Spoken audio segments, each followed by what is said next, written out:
नमस्कार दोस्तों, मैं देव यादव फिर आपका एक बार देवांश स्टडी यूट्यूब चैनल में हार्दिक अभिनंदन करता हूँ। देखिए, आज अपने रीट लेवल फर्स्ट और सेकंड के लिए एक सब्जेक्ट होती है दुनिया की सबसे बेहतरीन सब्जेक्टों में, जो सबसे ज़्यादा शुमार है, मनोविज्ञान, जिसको अपन साइकोलॉजी कहते हैं। आज अपन मनोविज्ञान के परिचय के बारे में बात करेंगे। मनोविज्ञान है क्या, मनोविज्ञान के बारे में आज आपके लिए वीडियो लेकर आया हूं मैं। दोस्तों, मनोविज्ञान को क्या कहा जाता है भाई? इसको साइकोलॉजी भी कहते हैं। क्या कहते हैं भाई? साइकोलॉजी। देखिए, मनोविज्ञान साइकोलॉजी, अगर मैं इसको दो पार्टों में विभाजित करूं तो ये किस तरह से विभाजित हो जाएगी भाई? एक तो हो जाएगी साइकी और दूसरा हो जाएगा लोगोस। देखिए, साइकी का मतलब होता है आत्मा। साइकी का मतलब क्या होता है? आत्मा। और लोगास का मतलब होता है भाई अध्ययन करना। अध्ययन करना अर्थात मनोविज्ञान में आत्मा का अध्ययन किया जाता है और इसे हम क्या कहते हैं भाई? साइकोलॉजी कहते हैं। दोस्तों, साइकोलॉजी जो शब्द है, मनोविज्ञान जो शब्द है, ये शब्द सबसे पहले 1590 में एक दार्शनिक हुए थे अपने रुडोल्फ गाइकले। ये शब्द सबसे पहले किसने दिया था? रुडोल्फ गाइकले ने। देखिए, पहले साइकोलॉजी कोई अलग से सब्जेक्ट नहीं थी। ये एक दर्शन शास्त्र, फिलॉसफी का एक पार्ट था, एक भाग था। तो देखिए, उसके बारे में भी देख रहे हैं अपन। मनोविज्ञान को क्या कहते हैं? साइकोलॉजी। इसको दो भागों में अपन ने तोड़ा, दो भागों में इसको विभाजित किया अपन ने। Psyche plus लोगास। साइकी का मतलब होता है आत्मा, लोगास का मतलब होता है अध्ययन करना। अर्थात मनोविज्ञान एक आत्मा का अध्ययन करने वाली सब्जेक्ट है। मनोविज्ञान या साइकोलॉजी शब्द सबसे पहले 1590 में रुडोल्फ गाइकले ने दिया था। दोस्तों, ये दर्शन शास्त्र का या फिलॉसफी का एक पार्ट हुआ करती थी। देखिए, यह जो पहले कोई सब्जेक्ट नहीं थी अलग से, ये दर्शन शास्त्र का एक भाग थी। और दर्शन शास्त्र के अंदर इसको मानसिक विज्ञान कहते थे। दर्शन शास्त्र के अंदर इसको किस नाम से जाना जाता था? मानसिक विज्ञान के नाम से। अब देखिए, समस्या क्या हुई यहाँ पर? मनोविज्ञान का उद्भव यहाँ से कैसे हुआ था, वो बात कर रहे हैं अपन। देखिए, दर्शन शास्त्र जो है ये कल्पना पर आधारित है। ये किस पर आधारित है भाई? कल्पना पर। जबकि मानसिक विज्ञान जो है ये अपने यथार्थ पर आधारित है।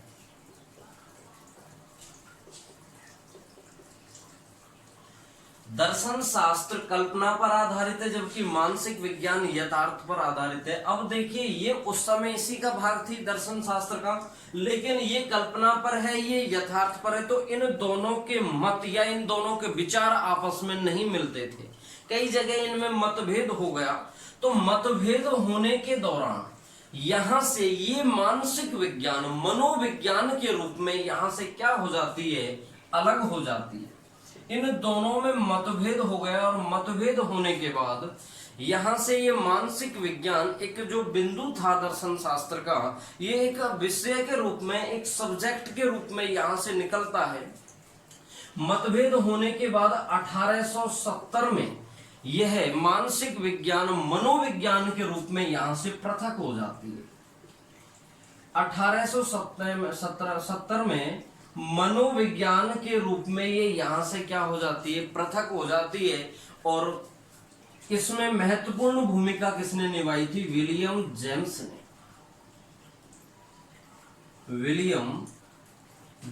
ने। तो देखिए, यहां से प्रश्न ये बनता है कि मनोविज्ञान कब अस्तित्व में आई एक विषय के रूप में? तो अस्तित्व में कब आई थी भाई? 1870 के दौरान। ये किसके प्रयासों से अस्तित्व में आई थी? विलियम जेम्स के। आपसे ये भी पूछा जा सकता है कि मनोविज्ञान पहले किसका भाग थी? तो मनोविज्ञान पहले दर्शन शास्त्र का भाग थी। आपसे ये भी पूछा जा सकता है कि मनोविज्ञान किस पर आधारित है। मनोविज्ञान दोस्तों यथार्थ पर आधारित है। अब देखिए 1870 में मनोविज्ञान विलियम जेम्स के प्रयासों से दर्शन शास्त्र से अलग हो गई एक विषय के रूप में। उसके दौरान सबसे पहले 1879 में सबसे पहले जर्मनी के एक शहर में, आपसे शहर का नाम भी पूछा जा सकता है, तो शहर का नाम है भाई लिपजिंग। शहर का नाम क्या है? लिपजिंग। 1870 में अलग होने के बाद 1879 में जर्मनी के एक शहर लिपजिंग के अंदर सबसे पहले कार्ल मार्क्स विश्वविद्यालय में, कार्ल मार्क्स विश्वविद्यालय के अंदर सबसे पहले 1879 में सबसे पहले मनोविज्ञान की पहली प्रयोगशाला खोली गई। तो वेरी इंपॉर्टेंट क्वेश्चन यहां से बनता है कि मनोविज्ञान की सर्वप्रथम प्रयोगशाला कहां पर खोली गई थी? तो 1879 में जर्मनी के एक शहर लिपजिंग में एक विश्वविद्यालय है जिसका नाम है कार्ल मार्क्स विश्वविद्यालय। उसमें मनोविज्ञान की सबसे पहले शाखा खोली गई। और ये शाखा किसके द्वारा खोली गई थी? विलियम वुंट के द्वारा। किसके द्वारा खोली गई थी भाई? विलियम वुंट के द्वारा। तो यहां से दो प्रश्न सबसे ज्यादा इंपॉर्टेंट बनते हैं। पहला तो ये दर्शन शास्त्र से अलग कब हुई थी? 1870 में हुई थी। किसके प्रयास से? विलियम जेम्स के प्रयास से। दूसरा प्रश्न बनता है कि किस शहर में प्रयोगशाला खोली गई सबसे पहले? तो दोस्तों सबसे पहले जो प्रयोगशाला खोली गई थी वो जर्मनी के लिपजिंग में विलियम वुंट के द्वारा खोली गई थी। तो यहां तक कि हमने बात कर ली। उसके बाद क्या होता है 1890 के अंदर। अब देखिए हम चल रहे हैं 1879 पे। 1879 के बाद 1890 में मनोविज्ञान के क्षेत्र में एक बहुत ही पॉपुलर और बहुत ही महत्वपूर्ण पुस्तक लिखी गई। तो देखिए 1890 में मनोविज्ञान को और चरम सीमा तक पहुंचाने के लिए विलियम जेम्स के द्वारा एक किताब लिखी गई। 1890 में विलियम जेम्स ने एक पुस्तक लिखी हुई और पुस्तक का नाम क्या था? द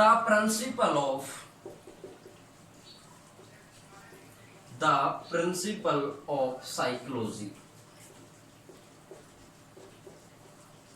पुस्तक का क्या नाम था? द प्रिंसिपल ऑफ साइकोलॉजी, या इसको हम क्या कहते हैं? मनोविज्ञान के सिद्धांत। मनोविज्ञान के सिद्धांत। तो ये भी बहुत अच्छा प्रश्न है। मनोविज्ञान के विकास के लिए या मनोविज्ञान के क्षेत्र में सबसे महत्वपूर्ण पुस्तक कब लिखी गई थी? 1890 में विलियम जेम्स के द्वारा।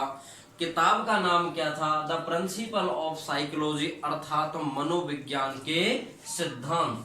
मनोविज्ञान के सिद्धांत, इसमें बहुत सारे सिद्धांतों के बारे में बताया गया था कि मनोविज्ञान है क्या, क्या चीजें इसमें आती हैं। उसके बाद देखिए चलो यहाँ अगर पूरे विश्व की बात करें अपन, तो यहाँ पे तो देखिए किताब लिख दी। सबसे पहले प्रयोगशाला जर्मनी के शहर लिपजिंग में खोल दी गई थी। लेकिन अगर हम हमारे भारत की बात करें तो भारत में सबसे पहले जो प्रयोगशाला खोली गई थी दोस्तों वो 1915 में खोली गई थी कोलकाता शहर के अंदर। कोलकाता शहर के अंदर सबसे पहले डॉक्टर एन सेन गुप्त के द्वारा सबसे पहले भारत में मनोविज्ञान की प्रयोगशाला कोलकाता के अंदर खोली गई थी। दोस्तों यहीं से एक प्रश्न और बनता है। देखिए प्रयोगशाला भारत में किसने खोली थी? एन सेन गुप्त ने। कहां पर खोली थी भाई? कोलकाता में। कब खोली थी? 1915 में। यहां से एक प्रश्न एक बार पूछा गया था कि अनुप्रयुक्त विज्ञान की प्रयोगशाला सबसे पहले कहां और किसने खोजी थी? तो दोस्तों इसी डॉक्टर एन गुप्त ने अनुप्रयुक्त साइंस की अनुप्रयुक्त विज्ञान की प्रयोगशाला भी 1938 में कहां पर खोली थी भाई? कोलकाता में। तो यहां पर ध्यान रखें, दो प्रयोगशालाएं खोली गई हैं। सबसे पहले साइकोलॉजी की प्रयोगशाला तो भारत में 1915 कोलकाता में डॉक्टर NN सेनगुप्त ने खोली थी। उसके बाद अनुप्रयुक्त विज्ञान की शाखा या प्रयोगशाला 1938 में डॉक्टर NN सेनगुप्त ने ही कोलकाता में इसको खोला था। इसके बाद देखिए हम यहाँ पर पढ़ेंगे कि मनोविज्ञान कैसे चली, मनोविज्ञान क्या है, क्या क्या बदलाव इसमें आए थे। वो बदलाव में सबसे पहले हम देख रहे हैं दोस्तों, मैंने स्टार्टिंग में आपको लिखवाया था मनोविज्ञान अर्थात साइकोलॉजी, साइकी प्लस लोगोस अर्थात आत्मा का अध्ययन। तो दोस्तों सबसे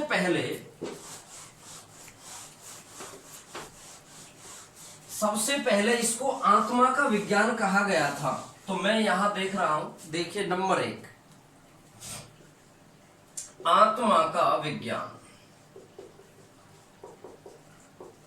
देखिए आत्मा का विज्ञान मनोविज्ञान को कौन सी शताब्दी में कहा गया था दोस्तों? 16वीं शताब्दी में, 1590 से इसको आत्मा का विज्ञान माना गया। और इसको आत्मा का विज्ञान मानने वाले जो समर्थक थे, वो समर्थक कौन कौन थे भाई? प्लेटो, अरस्तु और डेकार्ट। प्लेटो, अरस्तु और डेकार्ट ने इसको आत्मा का विज्ञान माना है। लेकिन दोस्तों यहां पर होता क्या है, इन्होंने ये कहा था कि जो साइकोलॉजी है वो आत्मा का अध्ययन किया जाता है, इसमें आत्मा के बारे में पढ़ते हैं, इसलिए इसको आत्मा का विज्ञान इन्होंने कह दिया। अब ये निश्चित हो जाता है यहाँ पर कि जब इन्होंने इसको आत्मा का विज्ञान कहा है तो कुछ लोग ऐसे भी होंगे जो इसमें टीका टिप्पणी करेंगे, जो ये कहेंगे कि ये विरोध करने वाले जरूर होंगे, वो ये कहेंगे कि ये आत्मा का विज्ञान नहीं है। तो दोस्तों इन्होंने जब इसके बारे में कह दिया था तो फिर कुछ लोग ऐसे थे, उन्होंने इन तीनों के सामने, प्लेटो, अरस्तु, डेकार्ट के सामने 3 क्वेश्चन रख दिए। इन्होंने कहा कि यदि मनोविज्ञान आत्मा का विज्ञान है तो हमारे 3 प्रश्नों का उत्तर दीजिए। पहला प्रश्न क्या था? प्रकृति। दूसरा था स्वरूप और तीसरा था अध्ययन विधियां।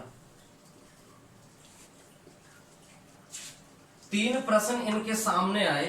पहला प्रश्न था प्रकृति, दूसरा था स्वरूप और तीसरा था अध्ययन विद्या।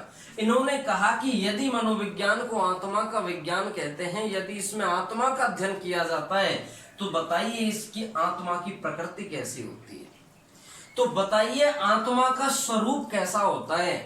तो तीसरा प्रश्न ये था कि बताइए हम आत्मा को किस विधि के द्वारा पढ़ सकते हैं।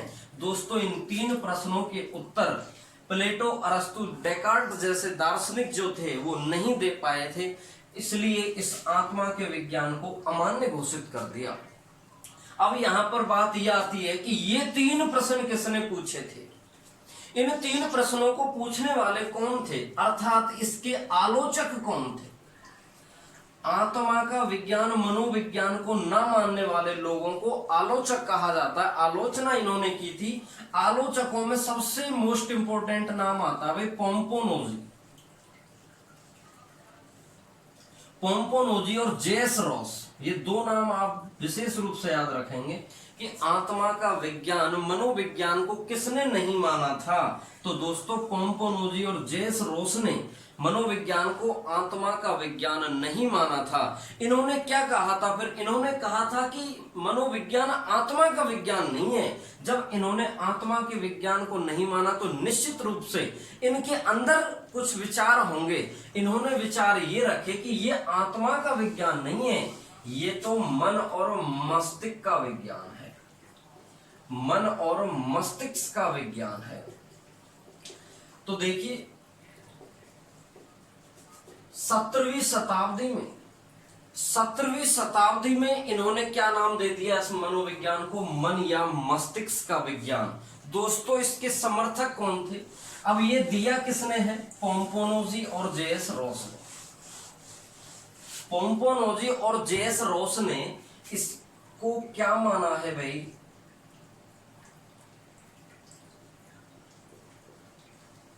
इसको माना है मन या मस्तिष्क का विज्ञान। पोम्पोनोजी और जे.एस. रोस। पोम्पोनोजी और जे.एस. रोस ने मनोविज्ञान को क्या कह दिया? मन या मस्तिष्क का विज्ञान। इसके बाद फिर क्या होता है दोस्तों, अब इन्होंने जब इसको मन या मस्तिष्क का विज्ञान कहा है तो निश्चित रूप से ऐसे भी लोग होंगे जो ये कहेंगे कि ये मन और मस्तिष्क का विज्ञान नहीं है, अर्थात आलोचक होंगे। तो इसके भी आलोचक थे, इसकी भी आलोचना करने वाले थे। आलोचना करने वाला कौन था? विलियम वुंट, और विलियम वुंट का शिष्य था एक टिचनर। ये मुख्य रूप से गुरु चेलों ने इसका क्या किया? आलोचना की। इन्होंने कहा कि यदि ये मन का विज्ञान है तो हमारे 3 प्रश्नों का उत्तर दीजिए। इन्होंने भी वही 3 प्रश्न रख दिए। बताओ मन की प्रकृति क्या है, बताओ मन का स्वरूप क्या है, बताइए मन को कैसे पढ़ा जा सकता है, अर्थात इसकी अध्ययन विधियां क्या हैं। और फिर इन तीनों को ये फिर नहीं बता पाए थे। इन तीनों को फिर ये नहीं बता पाए, ये नहीं स्पष्ट कर पाए कि मन की प्रकृति कैसी होती है, ये स्पष्ट नहीं कर पाए कि इसका स्वरूप कैसा होता है, ये नहीं बता पाए कि मन को पढ़ा कैसे जा सकता है। इसलिए दोस्तों फिर इनको मन या मस्तिष्क का विज्ञान भी नहीं माना गया। फिर विलियम वुंट ने और टिचनर ने ये कहा कि ये मन और मस्तिष्क का विज्ञान नहीं है, ये तो चेतना का विज्ञान है। ये तो किसका विज्ञान है? चेतना का। देखिए भाई, विलियम वुंट टिचनर ने, है ना, क्या कहा दोस्तों इसको? इन्होंने कहा कि ये मन और मस्तिष्क का विज्ञान नहीं है, ये तो किसका विज्ञान है? चेतना का विज्ञान है। तो दोस्तों चेतना का विज्ञान बताने वाले जो समर्थक थे, वो समर्थक कौन थे? किसने ये माना कि मनोविज्ञान चेतना का विज्ञान है? तो सबसे पहले उनमें नाम आता है William Wundt, Titchener, William James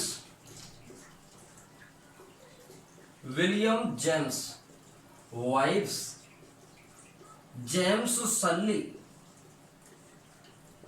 इन सभी ने ये माना कि ये चेतना का विज्ञान है। प्रश्न यहां ये उठता है दोस्तों कि ये चेतना क्या है?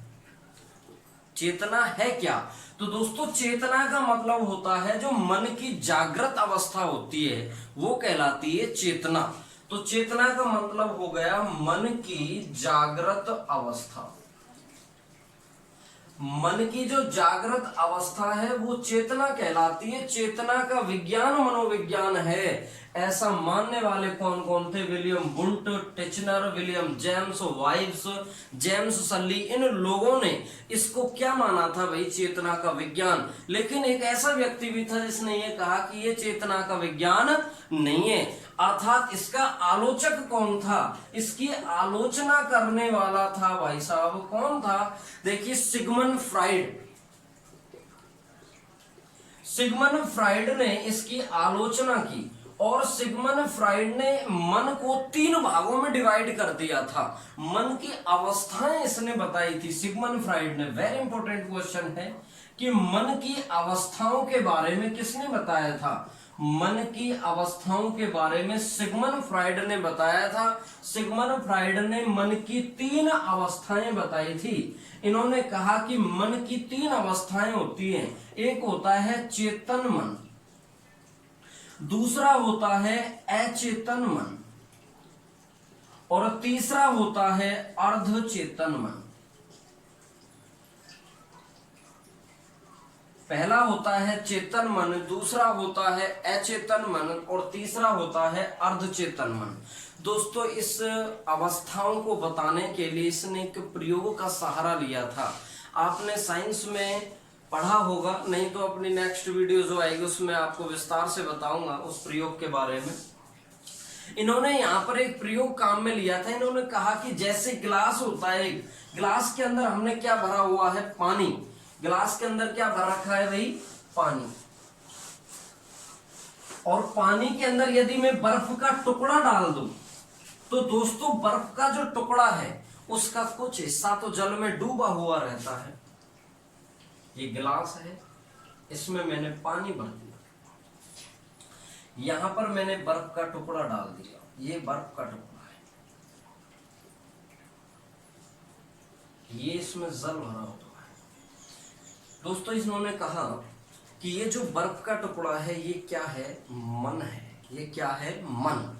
अर्थात यहां से वेरी इंपॉर्टेंट क्वेश्चन ये बनता है कि सिगमंड फ्राइड ने मन की तुलना किससे की है। दोस्तों सिगमंड फ्राइड ने मन की तुलना किससे की है। या तो ऑप्शन में आपको बर्फ मिलेगा, बर्फ नहीं मिलेगा तो दोस्तों मिलेगा हिमखंड। तो मन की तुलना इसने किससे की है इस प्रयोग के अंदर, बर्फ या हिमखंड से। इसने जल को क्या कहा है, जल को इन्होंने कहा है विचार। जल की तुलना किससे की है, विचारों से। तो दोस्तों इन्होंने ये कहा, देखिए जब कोई बर्फ का टुकड़ा जल में पड़ा रहता है तो उसका 1/10वां भाग तो जल से बाहर होता है।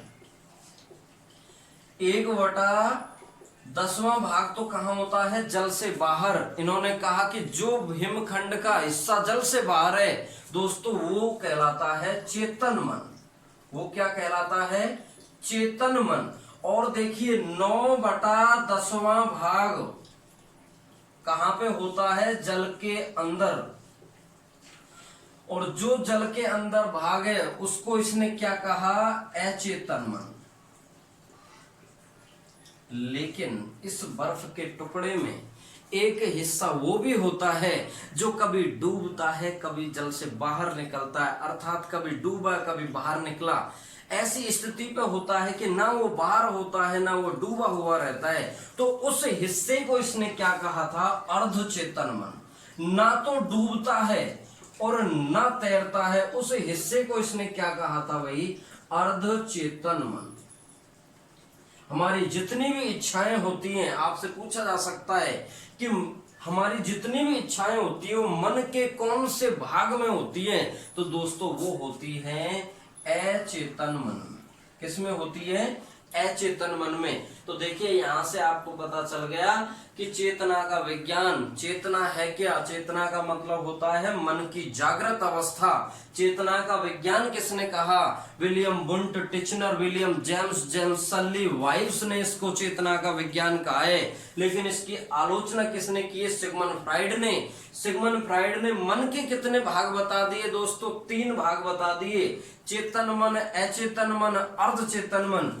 इन्होंने मन के इन भागों को एक प्रयोग के द्वारा स्पष्ट किया, समझाया। वो प्रयोग क्या है कि जैसे जल के अंदर बर्फ का टुकड़ा पड़ा होता है, उसका कुछ हिस्सा जल से बाहर होता है, कुछ जल के अंदर होता है। तो इसने कहा कि जो हिस्सा जल से बाहर है वो तो चेतन मन है, जो डूबा हुआ है वो अचेतन मन है, और वह हिस्सा जो कभी डूबता है कभी तैरता है, जो जल से बाहर भीतर होता रहता है, उसे कहते हैं अपन अर्धचेतन मन। क्लियर हो गया। इन्होंने यहां पर इस बर्फ के टुकड़े की किससे तुलना की है, मन से। इस जल की तुलना किससे की है दोस्तों, विचारों से। लेकिन इसकी जब इसने आलोचना कर दी तो दोस्तों उसके बाद फिर इस मनोविज्ञान को आज 20वीं शताब्दी के अंदर क्या कहा जाता है, इसको चेतना का विज्ञान नहीं कहते दोस्तों, इसको क्या कहते हैं अभी आपके सामने आ रहा है। 20वीं शताब्दी के अंदर मनोविज्ञान को व्यवहार का विज्ञान कहा जाता है। तो देखिए मनोविज्ञान का चौथा रूप आपके सामने आ गया, व्यवहार का विज्ञान। शताब्दी कौन सी भाई, 20वीं शताब्दी। 20वीं शताब्दी से लेकर आज तक इसको क्या माना जाता है दोस्तों, व्यवहार का विज्ञान इसको कहा जाता है। कई सारे इसके समर्थक हैं जो ये मानते हैं कि ये व्यवहार का विज्ञान। इसके समर्थकों की अगर हम बात करें तो देखिए व्यवहार, सबसे पहले तो मैं ये बता दूं आपको कि व्यवहार है क्या। व्यवहार का मतलब होता है बाह्य स्वरूप। व्यवहार का मतलब क्या होता है, बाह्य स्वरूप। और देखिए व्यवहार का विज्ञान इसको कहते हैं। इसके समर्थक कौन हैं, जैसे Watson, Skinner, Woodworth. Watson, Skinner, Woodworth, McDougall. McDougall भी मानते हैं कि ये क्या है भाई, ये व्यवहार का विज्ञान है।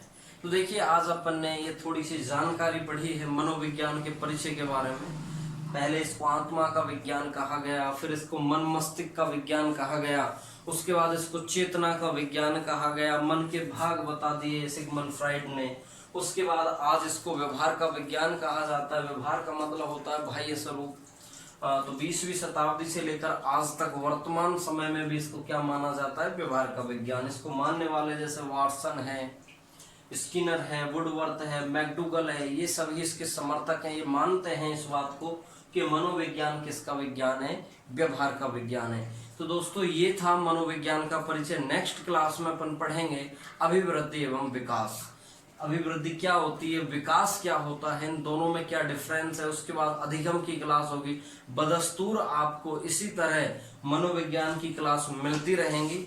और देखिए ज्यादा से ज्यादा आज रीट के लिए सबसे जो मोस्ट इम्पोर्टेंट जो सब्जेक्ट होती है वो दोस्तों मनोविज्ञान होती है। अच्छे अच्छे जो तीरंदाज होते हैं वो यहाँ पर आकर फेल हो जाते हैं, क्योंकि ये जो सब्जेक्ट है ये अपने अंदर के विचारों की सब्जेक्ट। आप किस तरह से सोचते हो, आप क्या करते हो, आपका मानना क्या है, इसमें ज्यादा आपको दिमाग भी नहीं लगाना अपनी ओर से, क्योंकि इतने तगड़े दार्शनिक नहीं है आप।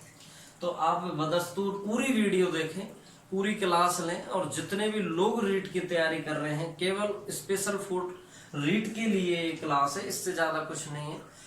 तो जितने भी रीट की तैयारी करने वाले छात्र हैं उन सभी तक ये वीडियो पहुंचनी चाहिए। ज्यादा से ज्यादा इसको शेयर करें, लाइक करें, सब्सक्राइब करें। धन्यवाद।